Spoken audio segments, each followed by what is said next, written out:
O supino, pessoal, tem que tomar muito cuidado, que ele lesiona bastante, tá?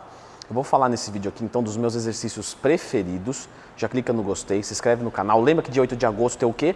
O lançamento do meu curso de como montar um treinamento. Entra lá no grupo de estudos do Telegram, o link está aqui nos comentários ou na descrição. E eu vou começar, então, falando de um exercício para cada grupo muscular. E para peitoral, eu gosto muito mais do pec deck do que do supino. Claro, tá, pessoal, que eu estou falando aqui de um vídeo de algumas coisas particulares, embasado em ciência, e não quer dizer que isso eu vou, por exemplo, aplicar para todos os meus alunos, não é? Porque são preferências para mim, para o meu físico, de repente. Por que eu defendo bastante o pec deck? Porque em termos de ativação motora, por incrível que pareça, o pec deck ele tem mais do que o próprio supino. Porque ele isola completamente o movimento. E o pec deck, ele é ainda mais superior nesse ponto de vista, tá, gente? Pelo amor de Deus, não tem exercício ruim, tem exercício mal aplicado. Ele é ainda melhor porque quando você vai fazer um crucifixo na máquina, você fica com o bíceps em isometria. E aqui não, aqui tá tudo desativado, ó. Se vocês verem, não tem contração de tríceps, de bíceps, nada. O movimento sai totalmente pro peitoral e pro deltoide anterior porque eles são ligados. Isso não dá para desligar. O deltoide anterior sempre vai ser ativado com todos os exercícios de peitoral.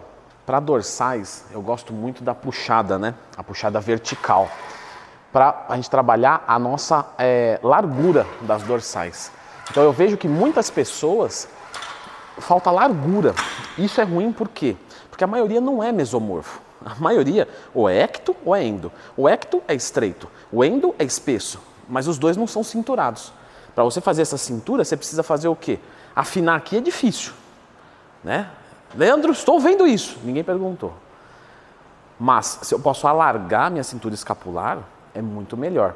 E aqui a execução, tá, galera? Vamos comentar, é importante. O ideal seria que você procure colocar o teu cotovelo em direção ao teu oblíquo. Então presta atenção, eu não estou trazendo para baixo, ó. Não estou trazendo para baixo, não. Eu estou trazendo o meu cotovelo para o meu oblíquo, ó. Percebeu a diferença? Ó, para baixo. Eu estou jogando o cotovelo para longe, ó. Para lá eu estou jogando o cotovelo. Não é uma boa execução. Eu estou jogando o cotovelo em direção ao meu tronco, ó. Ó como vem fechando. Isso vai mudar muito o exercício de vocês. Façam o teste. De ombros, pessoal, eu gosto muito da elevação lateral. A elevação lateral é bem importante que você quebre um pouquinho o cotovelo, flexione, né? Vai quebrar o cotovelo do teu aluno. Flexiona um pouquinho e leva até a altura mais ou menos do ombro, tentando jogar para longe o peso, ó. Eu vou arremessar para longe. Eu quero como se eu quisesse jogar os halteres lá longe, ó. Vou jogar lá longe. O movimento não precisa sair exatamente lateralizado, tá? Ele pode ser jogado um pouquinho para frente. Coisa pouca. Não precisa passar da linha do ombro também, tá? Por que eu gosto desse exercício? Por conta daquilo que a gente falou, da mesma coisa da puxada. Eu preciso sempre pensar em aumentar a cintura escapular. Minha, dos meus alunos. O cara que é mesomorfo é diferente, mas a maioria precisa de lateralidade. E aí a elevação lateral é o melhor isolador para isso. Para trapézio, como vocês devem saber, eu não faço, porque o meu é muito grande, mas eu vou deixar assim aqui também um exercício bem legal. Às vezes pega aluno que está com muita dificuldade de sustentar o peso, faz o encolhimento, mas faz o encolhimento sentado. Então você deixa os halteres aqui do lado, certo? Você vai pegar um, vai pegar o outro. Você pode até mesmo, aqui é um halter muito pequenininho, então eu faço muito, né? Mas não necessariamente.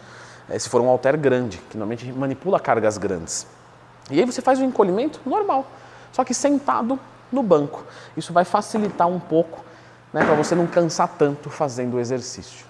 Aí para bíceps, com certeza é um excelente movimento, é o de rosca Scott. Só que a gente tem que tomar muito cuidado aqui, pessoal, porque a rosca Scott, como ela trabalha com um alongamento muito grande, o risco é alto de lesão, tá? Então não coloca carga exagerada aqui, que vai dar errado com certeza.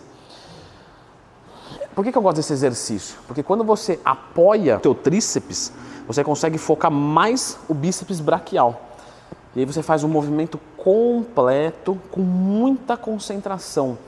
Por exemplo, às vezes na rosca direta a gente vai fazer e você percebe que o arco de movimento você não exige tanto.